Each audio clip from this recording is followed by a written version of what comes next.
Algunha vez pensaron no que pasa cando un simple traxecto en tren se converte nunha viaxe no tempo, pero cara atrás? Pois hoxe imos falar diso, da loita dunha cidade co seu ferrocarril. É un caso de estudo sobre como a desigualdade nas infraestructuras pode, literalmente, deixar a toda unha comarca na cuneta. Ollo, que esta frase non a di un viaxeiro calquera. É o que o propio personal de seguridade da estación lles di aos pasaxeiros frustrados.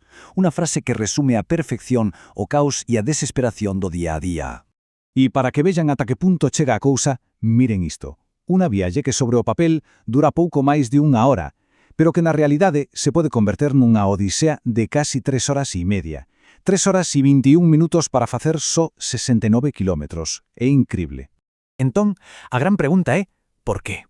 Por que este tren parece moverse a cámara lenta? Pois para entendelo, temos que facer unha viaxe ao pasado, porque a súa infraestructura non é que sexa bella, é que é, literalmente, unha reliquia. A ver, a liña é de 1913, e cando decimos que é antiga non exageramos.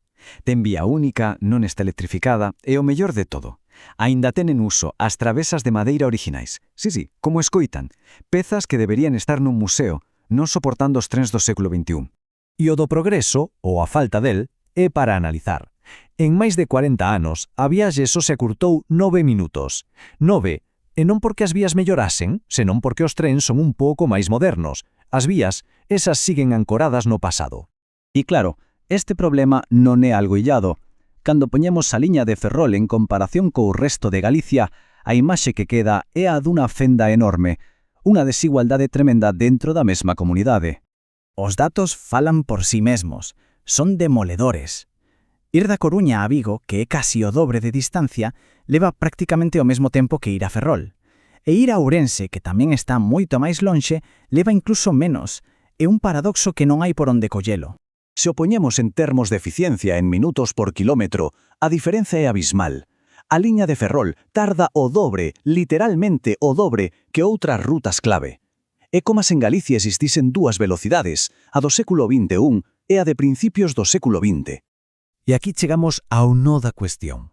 Porque non estamos a falar só dunha liña lenta. Estamos a falar de que Ferrol é a única gran cidade galega que quedou sistemáticamente fora dos plans de modernización.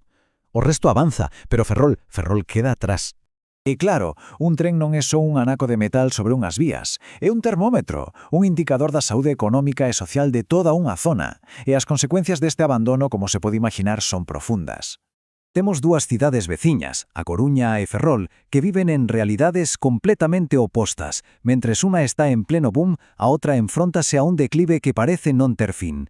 E moitos expertos apuntan a que a falta dunha conexión por tren decente é un dos factores clave que agrava esta fenda. Chegados a este punto, a pregunta é inevitable. De quen é a culpa? A análise llévamos directamente ao operador estatal, Renfe Adif, e ao que dio o propio goberno. A defensa oficial do ministro de Transportes é esta. Protexer o monopolio público é unha cuestión de interese nacional, un escudo fronte á competencia privada. Claro, este argumento leva directamente a unha contrapregunta bastante lóxica.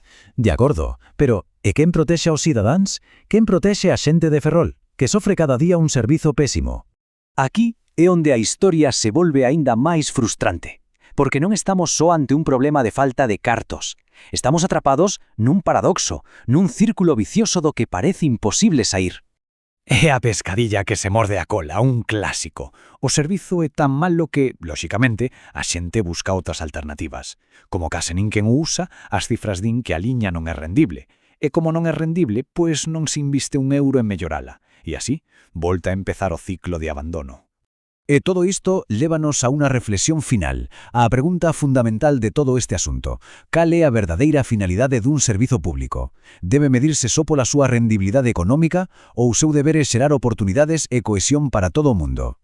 O futuro de cidades como Ferrol depende en gran parte da resposta.